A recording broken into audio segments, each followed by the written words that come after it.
Assalamualaikum. Bagaimana kabar teman-teman semua? Semoga selalu sehat ya. Nah, sudah siap belum hari ini untuk belajar bersama? Nah, sebelumnya perkenalkan, aku Siva Fauzia bersama teman-teman akan mengajak kalian semua untuk belajar bersama. Nah, teman-teman, hari ini kita akan mempelajari tentang blueprint kurikulum. Teman-teman sudah tahu belum apa itu blueprint kurikulum? Jika belum, yuk sama-sama kita simak penjelasan berikut ini. Kurikulum. Kurikulum merupakan salah satu aspek penting dalam pelaksanaan proses pembelajaran. Kurikulum merupakan seperangkat rencana yang mengatur mengenai isi dan bahan pelajaran serta tata cara yang digunakan sebagai pedoman belajar mengajar. Strategi pembelajaran yang digunakan oleh guru, materi pembelajaran yang dipelajari, serta tujuan pembelajaran yang akan dicapai dimuat dalam kurikulum yang berlaku dalam suatu negara. Lalu, apa yang dimaksud dengan blueprint kurikulum? Arti blueprint sendiri merupakan istilah yang banyak digunakan oleh para arsitektur untuk menyebut gambar rencana suatu bangun dalam kertas berwarna biru. Jadi, blueprint kurikulum merupakan istilah cetak biru untuk kurikulum yang diadopsi di suatu negara yang dimana menjadi acuan untuk kurikulum nasional. Nah, dengan adanya blueprint kurikulum, maka kurikulum yang ada pada suatu negara tidak akan mudah diganti atau mengalami perubahan-perubahan dengan hal-hal yang bersifat polemik. Selanjutnya, saya Fadia Risalah Ahmad akan menjelaskan tentang apakah blueprint sudah diterapkan di Indonesia, perjalanan sejarah kurikulum di Indonesia sejak zaman kemerdekaan tahun 1945 selalu mengalami perubahan dari waktu ke waktu. Hingga pada saat ini, Indonesia menggunakan kurikulum 2013 di semua jenjang pendidikan. Sebenarnya, perubahan kurikulum dari waktu ke waktu merupakan proses perbaikan karena dituntut untuk mengikuti zaman yang semakin pesat, baik dari perkembangan ilmu pengetahuan maupun teknologi. Tetapi nyatanya, perubahan yang relatif cepat membuat masalah-masalah di dunia pendidikan. Faktanya yang terjadi sekarang, setiap pergantian kurikulum pasti memiliki dinamika yang cukup besar dalam tatanan sistem pendidikan di Indonesia, terutama pendidik. Pendidiklah yang menjadi tiang utama dalam proses pengimplementasian kurikulum tersebut. Terdapat pendidik yang disibukkan dengan bergelut dalam perubahan kurikulum. Ada yang jatuh bangun atau mengembangkan sendiri. Ada yang sibuk bertanya ke berbagai sumber tentang kurikulum ini. Ada yang mencontoh saja. Dan banyak pula yang tidak berbuat apa-apa. Hal inilah yang menjadi masalah dalam perubahan kurikulum yang cepat, karena kurikulum dikatakan sebagai penyangga utama dan menjadi komponen yang sangat penting dalam pendidikan. Indonesia sering mengalami perubahan kurikulum dan muncul istilah ganti menteri ganti kurikulum, karena perubahannya selalu berbarengan dengan perubahan jabatan pemerintah di negeri ini. Masalah-masalah yang terjadi akibat dari perubahan kurikulum disebabkan karena Indonesia belum menggunakan blueprint kurikulum atau cetak biru yang menjadi acuan untuk kurikulum nasional. Kurikulum nasional merupakan implementasi dari blueprint, di mana perubahan kurikulum tidak terjadi secara signifikan, hanya perubahan-perubahan kecil mengikuti perkembangan zaman. Keberadaan blueprint sebenarnya membantu agar kurikulum dapat terstruktur dengan baik, karena kurikulum merupakan jantung bagi pendidikan dan bersifat fleksibel sesuai dengan perkembangan zaman. Kurikulum nasional sudah ada di Indonesia yang dikenal dengan nama Kurikulum 2013. Kurikulum 2013 dikatakan sebagai kurikulum nasional, tetapi dalam Kurikulum 2013 masih dilakukan revisi-revisi, sehingga kurikulum tersebut belum menjadi kurikulum yang pasti di Indonesia. Oke, selanjutnya ada kurikulum darurat. Kurikulum darurat merupakan kurikulum yang diberlakukan dalam pembelajaran daring dengan melakukan penyederhanaan terhadap kompetensi dasar. Di Indonesia dan seluruh dunia saat ini terkena dampak dari COVID-19. Nah, salah satunya itu dari sektor pendidikan. Kementerian Pendidikan dan Kebudayaan mengeluarkan kebijakan tentang pembelajaran di masa pandemi ini. Bapak Nadiem Anwar Makarim selaku Menteri Pendidikan dan Kebudayaan menyampaikan kebijakan untuk menerapkan kurikulum darurat ini. Dengan keadaan seperti ini menjadi kendala bagi Indonesia, karena Indonesia tidak memiliki kurikulum yang pasti, sehingga mau tidak mau harus membuat kebijakan membuat kurikulum darurat. Dan ditambah lagi pandemi ini tidak terprediksi akan datang secara tiba-tiba. Jika terdapat blueprint kurikulum di Indonesia, keadaan yang tidak terprediksi seperti ini dapat ditanggulangi dengan tidak membuat kurikulum baru. Karena blueprint kurikulum bersifat fleksibel, yang artinya sebuah kurikulum dapat selalu mengikuti perkembangan zaman dengan tidak merubahnya, bukan zaman yang harusnya mengubah sebuah kurikulum. Selanjutnya ada roadmap. Roadmap ialah suatu peta atau panduan dalam sebuah kegiatan yang akan dilaksanakan untuk mencapai tujuan yang diharapkan. Indonesia sudah membuat rencana untuk membuat blueprint, namun dalam merancang blueprint diperlukan roadmap atau jalan untuk merealisasikan blueprint di Indonesia. Roadmap ini merupakan program dari Kementerian Pendidikan dan Kebudayaan sebagai jalan untuk tercapainya blueprint di Indonesia.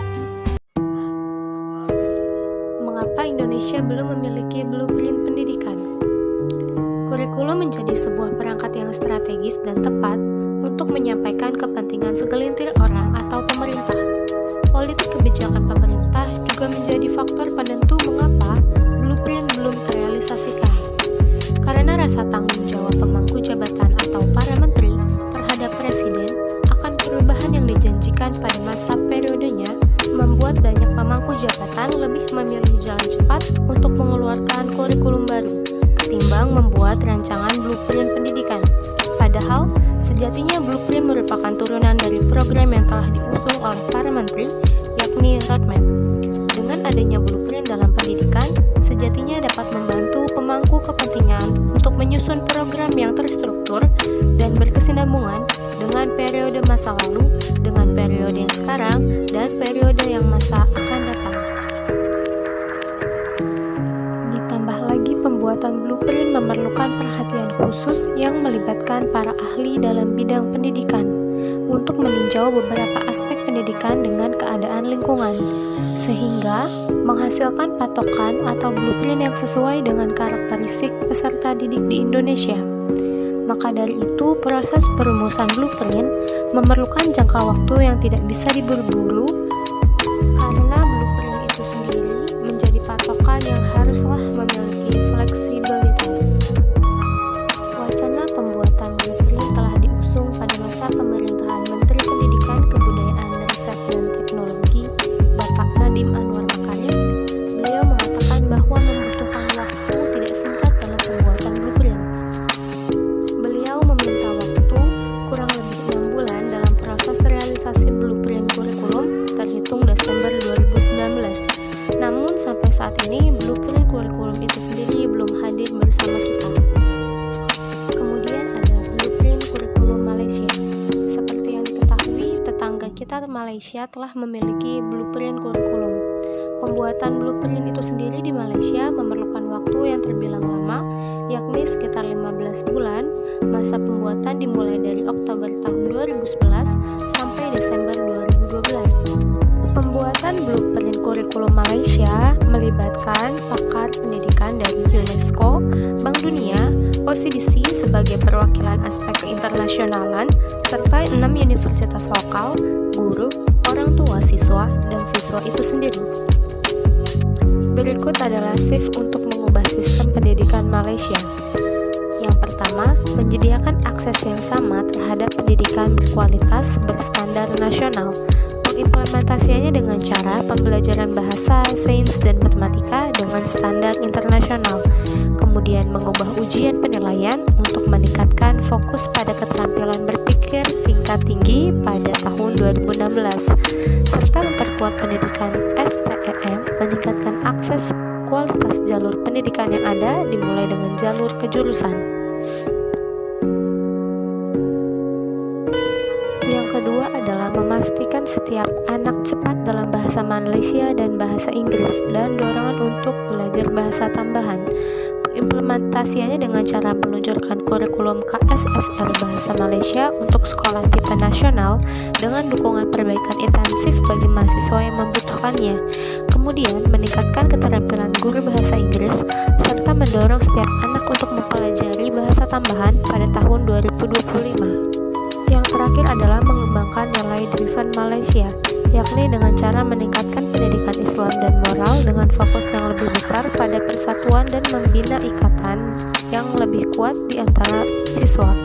Kemudian mengembangkan siswa secara holistik dengan memperkuat persyaratan untuk berpartisipasi dalam satu olahraga, satu klub, dan satu badan berseragam. Selanjutnya, kita akan bahas 5 hasil yang dicita-citakan Blueprint Malaysia. Yang pertama, akses. Setiap anak Malaysia berhak mendapatkan akses yang sama ke dalam pendidikan dengan tidak melakukan diskriminasi yang memungkinkan anak tersebut mencapai potensinya. Kemudian yang kedua, kualitas. Semua anak memiliki kesempatan untuk mencapai pendidikan luar biasa yang khas Malaysia dan sebanding menuju sistem internasional yang baik. Tujuannya adalah untuk Malaysia berada di sepertiga negara teratas dalam hal kinerja di penilaian internasional yang diukur TIMSS, yaitu Trends in International Mathematics and Science, yaitu untuk mengembangkan kemampuan matematika dan sains, dan PISA, Program for International Student Assessment, yaitu penilaian siswa skala besar yang berkaitan dengan literasi membaca, matematika, dan sains. Selanjutnya yang ketiga, pemerataan. Sistem sekolah dengan kinerja terbaik memberikan yang terbaik pada setiap anak terlepas dari geografi, jenis kelamin, dan sosial ekonomi. Kemudian yang keempat, kesatuan. Sekolah berada dalam posisi kunci untuk menerapkan sikap kesatuan melalui interaksi dengan individu dari berbagai etnis, agama, dan ekonomi.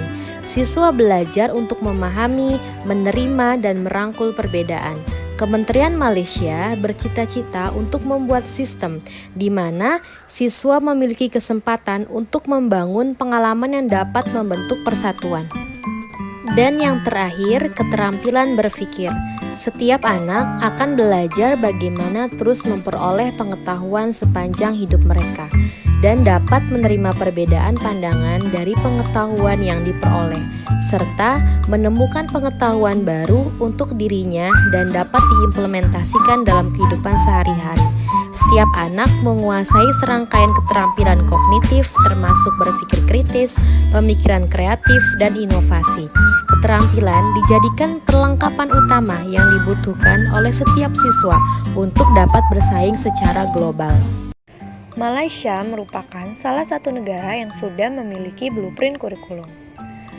Selain itu, negara Malaysia juga dapat dikatakan sebagai negara yang memiliki sistem pendidikan yang sudah tertata dan berkualitas. Sejak masa kemerdekaannya, negara Malaysia menjadikan sistem pendidikannya menjadi prioritas nasional, di mana negara Malaysia mengalokasikan anggaran yang cukup tinggi untuk sistem pendidikannya. Dengan begitu, sistem pendidikan di negara Malaysia lebih diperhatikan dan juga lebih tertata